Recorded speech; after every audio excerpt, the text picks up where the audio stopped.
I am so glad that my colleague from District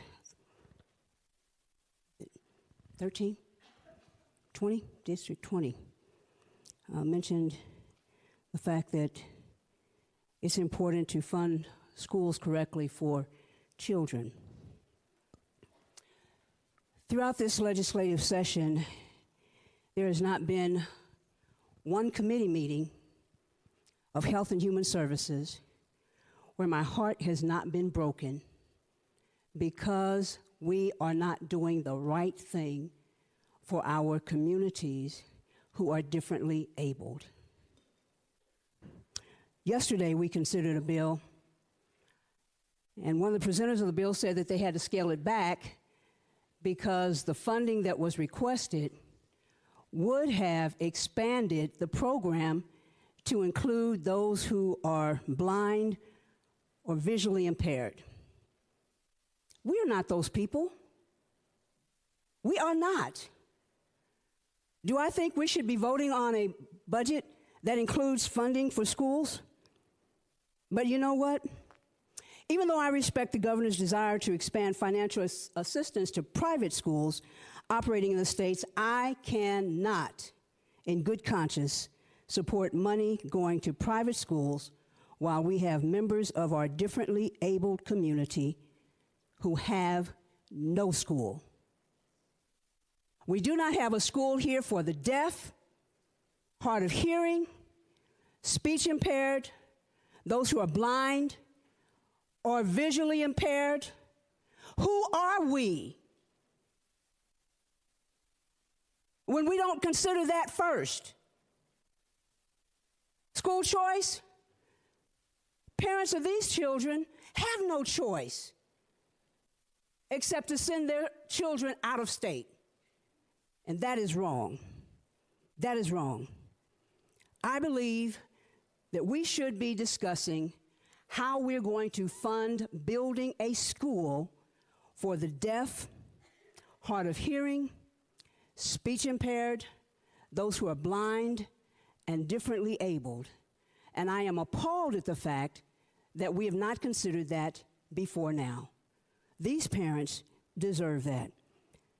We can find money to expand vouchers for private schools, but we can't find money to build a school for those who are differently abled.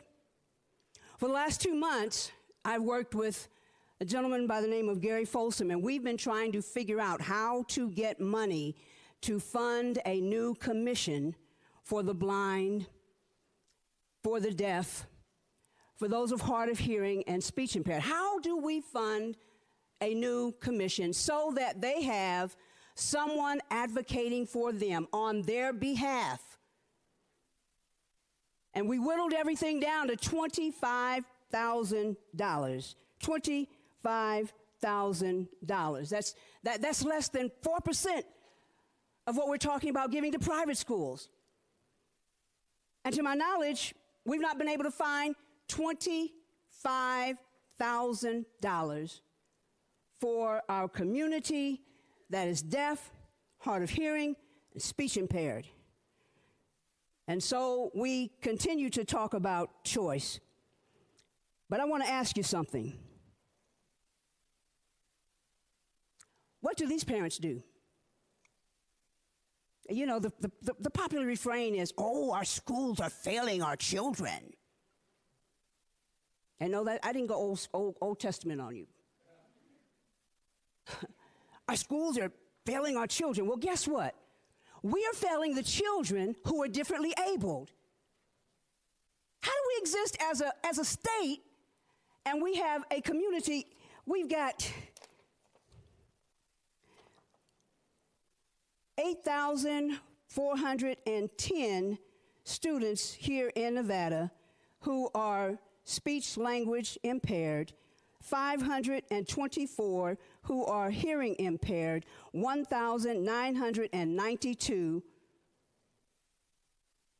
who are hearing impaired. This is just, it's just not right. You can call it what you want, but it's just not right. If we have money to expand educational opportunities, and we as a body cannot look first at the differently abled communities. As my colleague Debbie Smith would say, shame on us. We can't talk about private schools who are here in abundance, and we have 0 schools for these students. Who are we? Who are we? We're quibbling about how we expand or how we improve Medicaid payments. We have hospitals that treat the indigent and poor and provide uncompensated care. But yet we have money to expand private school education. We have a problem in this state addressing mental health issues. And we quibble over how we're going to pay that, and we scale back. And we move something over here and move something over there. Who are we? Governor Sandoval said these words in his 2015 State of the State. And he challenged us as a state to lead. And I rise asking my colleagues, think about those parents who have no choice. Have no choice. Think about our differently abled communities. Think about expanding funding for Medicaid. Who are we? We answer the call, we're going to lead. I say we lead by prioritizing our funds for our differently abled community and those who are the least among us. We can't have any other discussion, no other discussion, until we talk about that first. It's unfair to them if we do. Thank you. Thank you, Senator Spearman. Further remarks from the